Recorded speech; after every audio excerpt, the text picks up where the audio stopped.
Hi, my name's Sue Ellam, and I'm a professional tarot reader and have been for about 25 years. And I use a mythic tarot, which is based on Greek mythology.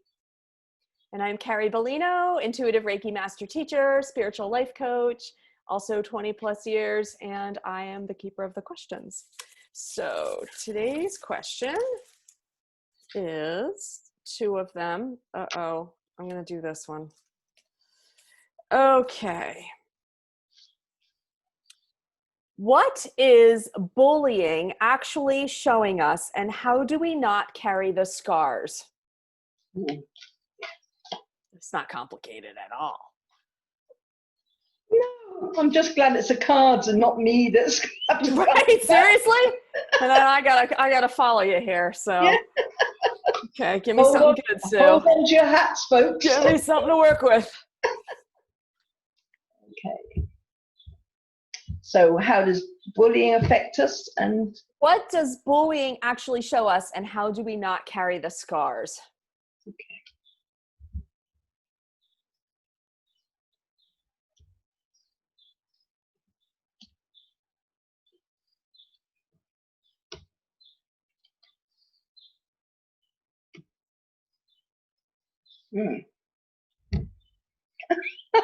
Well, that's not a good face. Yeah, this is interesting because the era of bullying is coming to a close, and it's the end of an era, and we will get the rewards, or what we've reaped we will sow. So it feels here that the bullies themselves are going to reap what they've sown, and have to look at their contribution to this particular trend, which has got so much worse since the advent of social media and things like that. But it is also telling us, people that have been bullied, that it is the end of an era. And as long as we haven't passed on our experience, because some bullies are children of bullies, or they've learned that behavior from children, of that's how you get what you want. So it's a bit powerless in some ways, bullying, because you feel that the only way you can get what you want is by intimidating and torturing other people. You don't have anything within you that is strong enough to do that for yourself. So there's a feeling of powerlessness about being a bully. So people that have been bullied, it's for you now to put an end to that era. Realize you've learned lessons from it, because the bullying, a bit like the question yesterday about forgiveness, there's contracts that we make before we're born to go through certain experiences for our own soul's growth.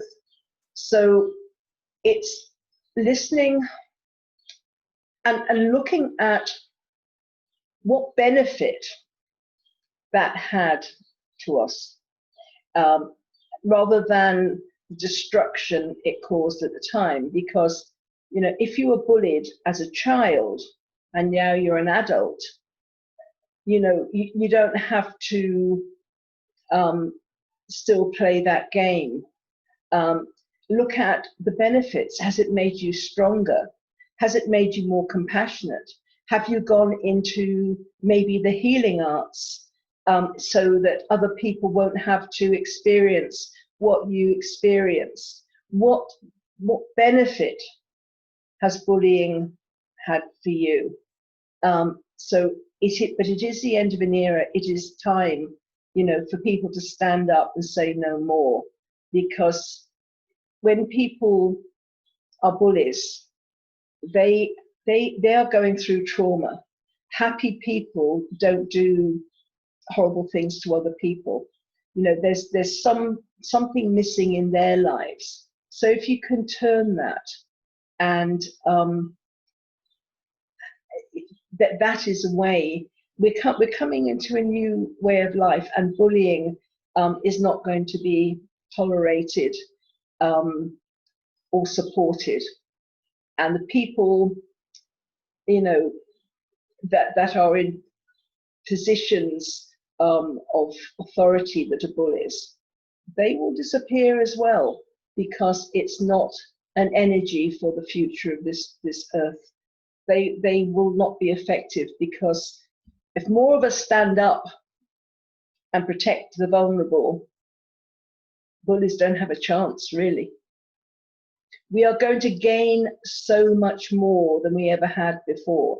I mean, this card is about money, but this isn't a question about money. This is about us standing up and recognizing it's the end of an era, this taunting and terrifying other people. I think it's kind of starting to implode anyway, especially when we get celebrities that are committing suicide because of online bullying, people that are in the public eye, that seem to have all the money, they have the lifestyle, and yet they kill themselves. And you think, what has promoted that? What is missing in their lives? So I think if more of us can look at what is missing in other people that creates these kind of behaviors, then we are going to have a wealth of experience, a wealth of knowledge that we can incorporate and carry forward into the future.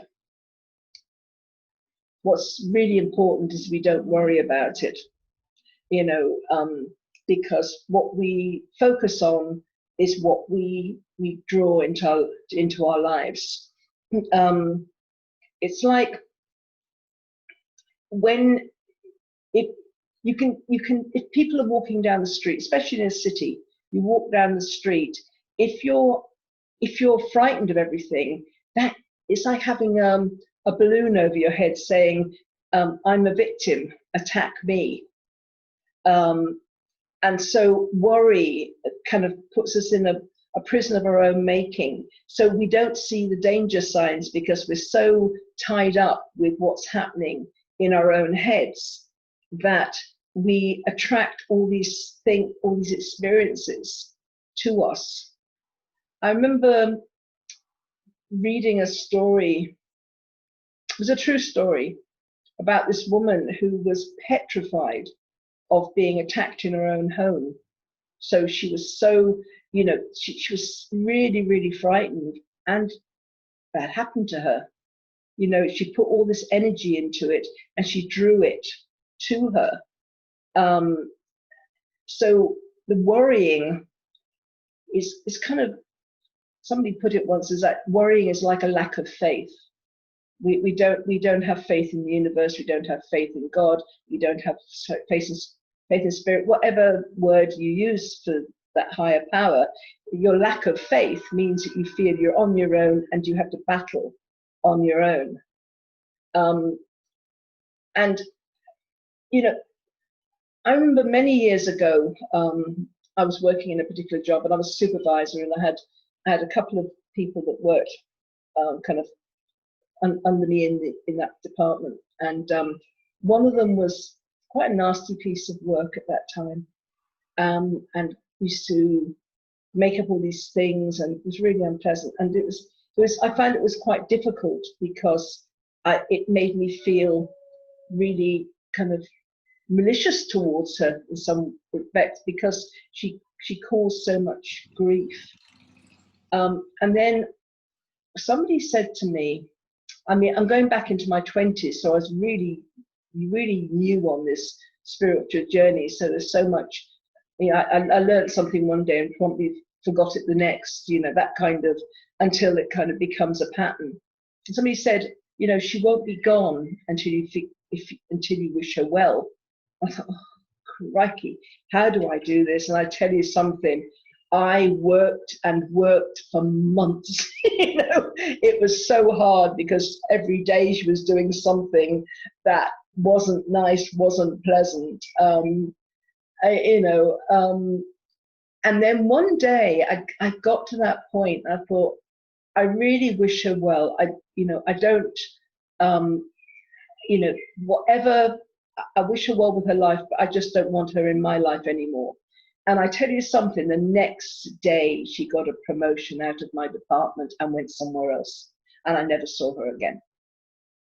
As soon as I had let go of all the angst around her, I'd learnt my lesson. But while I was tied up with worrying and remembering the things that were said and done and all this sort of thing, I was stuck. And I was stuck with her because she was my lesson. And now, I hope she's doing well wherever she is now. But this is a real, just trust the process, trust the universe, or whatever you call it. Because if you don't, none of us are alone, And there are obstacles, We're constantly being reminded, you can't forget a bullying experience. You can forgive it, you can move past it, you can utilize the lessons you learned to make sure that it never happens to you or people you care about, but you never move past it. And there are triggers every now and again that will come up and it will take you back into that memory, into that experience. But the important thing is to keep an eye on the goal, the end result, which is total healing and acceptance, that this was a part of your life that you wouldn't want to relive, but you've learned from. And it's made you stronger, hopefully. Because if you hold on to it, it will make you weaker and it can affect the whole of your life. But focus on the end result and look at the triggers or the obstacles as opportunities to learn. And once you've learned the lesson, move on from it and continue on your way. But don't take it on board as a truth. This is not a truth. It's not something you have to put up with for the rest of your life. All you have to do is change your own perception of it, like I did with my work colleague. And suddenly, as soon as I changed, the situation changed. She wasn't in power at any time. And anybody that's been bullied, if you understand that the other people aren't actually in power, it's because you've given away your power. That is why you're getting bullied. And that might be difficult if you have a child that's being bullied. I understand that. But if they can be shown that they have power over their experience, then that might be able to be a good place for them to come from. Even as a case of taking them for self-defense lessons, or a lot of children are very intuitive. And they will pick up on how their parents or their carers react. And if their carer or parent has also been bullied, they might pick up on the fear, and then they feel they're hopeless, they can't change the situation. They're always, it's having internal power and realizing the bullying is just because we've given away our power to some other person to do with what they will. When we take our own power, we can't be affected. And it sounds trite, I know, but there's a deep truth in that. We also, again, it's about making choices, and making mature choices, because other people are affected by the choices we make. So, how we deal with bullies is really important, because if we treat them by turning the tables and then we bully them in whatever way, what lesson have we learned? We have to help people that feel the need to bully to heal within themselves. And that is how this particular, the word virus comes to mind. That's how it will be finished, be stopped, because the people that would maybe have children who they would teach to bully, if you can reach them and they can heal whatever trauma they've been through, which has made them that way, they won't teach their children. They'll teach their children a different thing, or they'll teach people around in their community a different thing. And then that becomes the end of bullying. But we also have to have people in authority who are bullies to stop supporting them as well. We can't support people with money who are bullies and not support the people who, you know, are doing it out of desperation and trauma. What is really important, though, is we take time to ourselves. This isn't going to be an easy journey, and we have to be patient. Nobody changes overnight. Some people don't want to change because they think that it makes them strong. It all depends on people's own perception of bullying, whether they think it makes them a gladiator or not, you know. So we need to take time to ourselves to learn the art of patience, and more importantly, a time of introspection, meditation, listening to what our inner voice is telling us. And that inner voice is going to make us strong, so that we either can, you know, go around bullies. If they're so much bigger and stronger than us, we can find a way of avoiding them. Suddenly we change our schedules so they can't find us, or there's always different ways. If we follow our intuition and our inner guidance, there's ways around it. But we don't have to be confronted. We don't have to do the same thing. We don't have to put ourselves in that position. That comes from inner strength. So the message really here is, don't give your power away. Help heal the bullies. And stopping them through being cruel to them is only going to make them stronger in the negative. Send them loving thoughts. Realize that there's damage there that's being caused to them to make them like this. And don't worry. It's because, you know, don't give your power away. Keep your own power.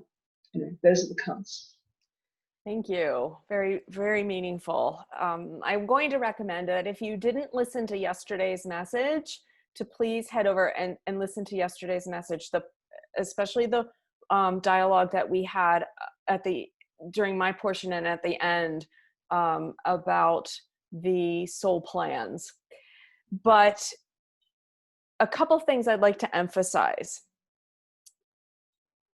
The reason we tend to be bullied is for self-worth issues, for us to finally see our self-worth.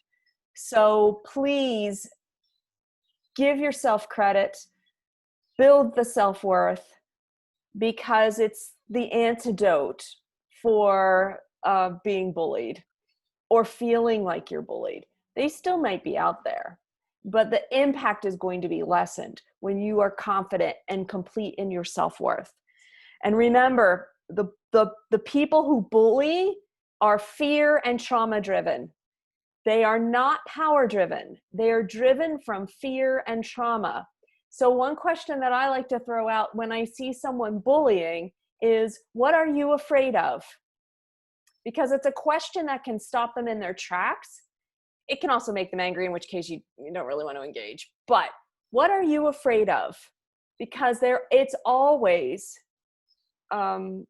based in fear. So another thing the last thing I'd like to caution you on, or to coach you through, is to be cautious about wearing the badge of being bullied. I am bullied. I was bullied. Bullying changed my life. And to wear that as a badge of honor for years and years and years is extremely detrimental. it's very important that you take a look at the person you have become because of the bullying, the strengths that you have developed, or maybe you forgot to develop the strengths and you didn't develop the strengths and now it's time. So set that badge apart. Don't declare yourself forever bullied. Just like you don't want to declare yourself forever ill or forever emotionally imbalanced or whatever it is. Don't declare yourself wear the badge of being bullied. Learn what you've grown from it. Learn what you still perhaps need to grow from and build in your self-worth, and set the label aside. And yes, I'm going to second the heal the bullies, because that is definitely where we're headed right now. I can feel it as well. And the times, they are a-changing, Bob Dylan. So. They definitely are. There's less tolerance now, isn't there? Absolutely. Yeah. And there's what are you afraid of? Yeah. That's the question. Absolutely. Yeah. All right. Question. Maybe that's the next one. Yes. It's probably in the basket. Yeah, absolutely. Okay. Anyway. All right. That's from us. That's bye from me. Share and subscribe, please. And we'll see you tomorrow. Okay. Bye.